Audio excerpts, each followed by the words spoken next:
This week at NASA.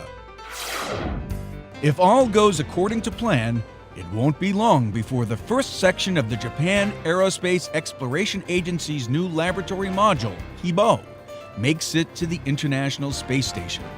It's one of the priority items that Space Shuttle Endeavour will deliver to the ISS on the STS-123 mission. Endeavour is targeted to lift off from the Kennedy Space Center in the early morning hours of March 11th. Endeavour's commander is Dom Gori, a veteran of 3 space flights. This will be his 3rd trip aboard Endeavour and the 2nd one he'll command. We're going for a methane sensor.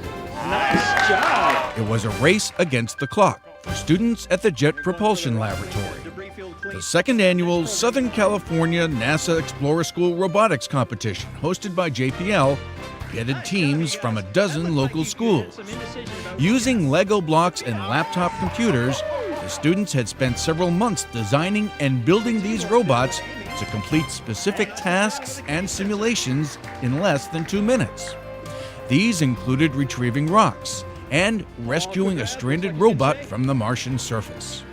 NASA partners with some 200 Explorer schools nationwide to promote science, technology, engineering, and math. Commander Pam Melroy and 5 members of the STS-120 crew visited NASA headquarters. They narrated highlights of their mission last fall to the International Space Station for employees and others watching on NASA television. These were the fires that were occurring in Southern California at the time of our mission. Space Shuttle Discovery's 14-day journey brought the Harmony Node 2 connecting module to the station. Melroy, a veteran shuttle pilot, was the 2nd woman to command a shuttle. Eileen Collins led the STS-114 return-to-flight mission in 2005. Peggy Whitson, leader of Expedition 16 since last October, is the first woman to command an International Space Station mission. This is Whitson's 2nd 6-month stint aboard the ISS.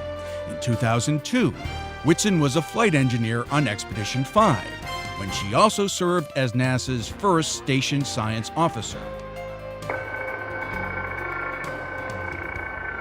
Discovery arriving. With Whitson at the helm of the ISS and Pam Melroy commanding STS-120, the duo became the first women to lead space missions at the same time. Born and raised on a farm in rural Iowa, Whitson knew at an early age she wanted to work for NASA. I was inspired by the men who walked on the moon. It really was my inspiration, I think, as a kid of 9 years old. It really didn't become a reality to me, I think, to become a goal until I graduated from high school, which was coincidentally the same year they picked the first set of female astronauts. When Whitson returns to Earth in April, she'll have set another historic milestone, spending more time in space than any other woman. 2, 1, and liftoff of Space Shuttle Columbia to broaden our view of the universe through the Hubble Space Telescope.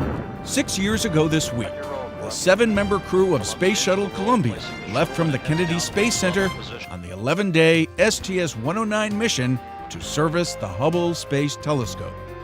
In 5 spacewalks totaling almost 36 hours, the 2-man teams of mission specialists John Grunsfeld and Rick Linehan and Mike Massimino and Jim Newman installed new and improved equipment, giving the telescope more power and the ability to see twice as much area with more speed and clarity.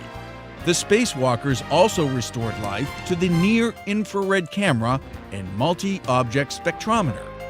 STS-125, Hubble's 5th and final servicing mission, is scheduled for later this year. And that's This Week at NASA.